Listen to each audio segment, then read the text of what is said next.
B'Shem Hashem na'aseh v'natzliach. Welcome back to another episode of Yehoshua with my co-host George, aka Abraham Kalvachal. We're starting chapter 5 today. Just to summarize chapter 4, last week we talked about the monument that Yehoshua made by taking the 12 stones from within the river and placing them in Gilgal, so that the future generations can see that this miracle has happened. Moving on to chapter 5. What is chapter 5 about? So let's get into it.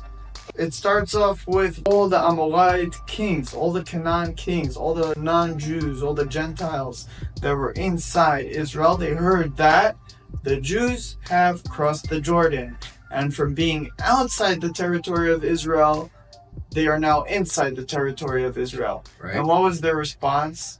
Did they get ready for battle? No. Did they start giving motivational speeches? No. The Torah says that they were scared.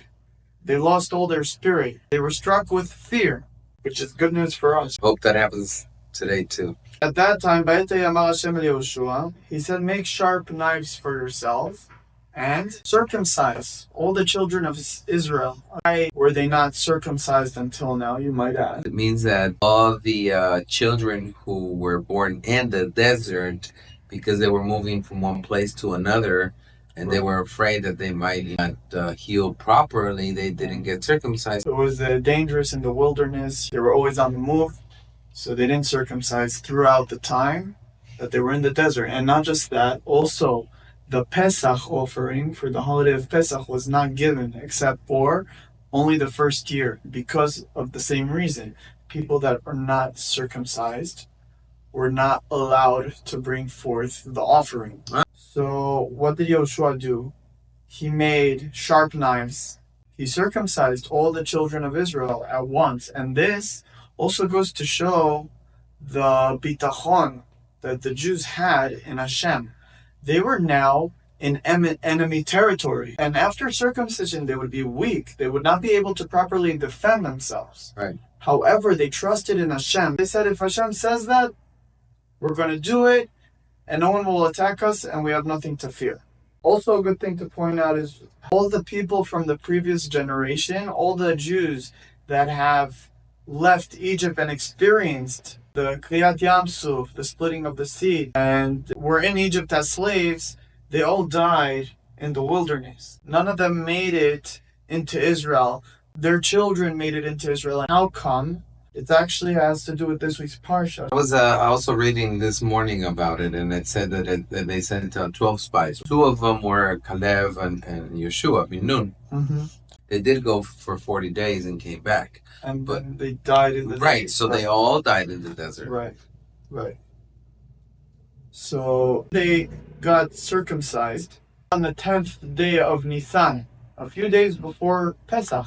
They stayed there, and on the 14th day, they celebrated the Pesach. They brought the Pesach offering the first time for the past 40 years, and they ate matzah. Mm-hmm. And the Pasuk says that the day afterwards, the second day of Pesach, which is when we start counting the Omer, right? They cut the grain from the land, and they started eating from the aged grain of the land. Mm-hmm. And there was no longer any manna, which means that the man, which they have eaten for 40 years in the desert, it's gone. Hashem just gave them sustenance every day. They just walked outside, they had their food. There was no need to toil, to cook, to bake, to clean, to wash. They were fed directly from Hashem. Man, when did it stop falling exactly? Was it right after Moshe died? Once he died, they lost out on that blessing. However, they were able to stockpile amounts of man enough to last them until now, which was around 40 days that the man lasted, as opposed to the desert, because in the desert, the man would only last for the same day. I was about to ask you that, because I was under the impression that if you collected, for example, more, it would just become... Right, it would spoil over the next day. And once that Pesach happened and Bnei Israel started eating from the new grain from that year's harvest, that's it. They were forced to care for their own food. Of course, it's with Hashem as well, Right. but it wasn't as simple as just getting food falling from the sky. The chapter ends off with a very interesting story. When Yehoshua was in Yericho, he was on the outskirts of Yericho. What happened? He saw a warrior with a drawn sword standing opposite him. And he asked this person, "Are you with me? Are you from my enemies? Who are you?" And the warrior responded, "I'm not with you, and I'm not against you. I am a messenger of Hashem." This was an angel that was sent to conquer Israel. It just goes to show that although Yehoshua was doing as Hashem said, and he was following Hashem's rules and his path, he was just a pawn in Hashem's overall story. This isn't Yehoshua's war. This isn't Moshe's war. This is Hashem's war. This is Hashem's path. And that's what this comes to show us. I am so happy that we're actually doing this series because, as you mentioned before, we read the Torah over and over every year, but we don't know what the continuation of the story is. Right. And this is exactly it. No one really knows about this. If you tell them which warrior did Yehoshua meet as he entered Israel, most people don't know what to tell you that. If you ask people, were the Jews circumcised throughout the time in the desert? Or did they bring the Pesach offering? It's not really common knowledge. Learning this, not only does it broaden our knowledge to what happened after, it also helps us understand what happened during their times in the desert. Another important thing, the taking off the shoes. He's like, "Who are you?" And he's like, "I'm the commander of the army of Hashem."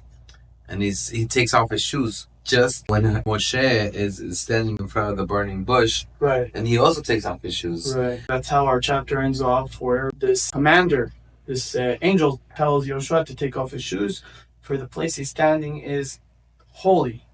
And Yehoshua does so, and that's how we finish off this week's chapter. We talked about the non-Jews in Israel being scared, and Bnei Israel being circumcised, keeping Pesach for the first time in the 40 years, and they stop receiving the manna, and it ends off with this meeting between Yehoshua and this commander in order to signify that he is a pawn in Hashem's battle, and Right. he is not fighting his own war. He's just serving Hashem. Right. And I think that theme has a lot to do with exactly what's going on nowadays, Yep. with what we're facing now, what Israel is facing with Iran. I was having a very good conversation just on Shabbat. We were talking about how there are layers of stories happening within our lives. Mhm. What does that mean? George has his story of who he was when he was born, how he grew up, and the person he is today, and a trajectory of how he will be for the rest of his life. Right. Now, that being said, that's very personal.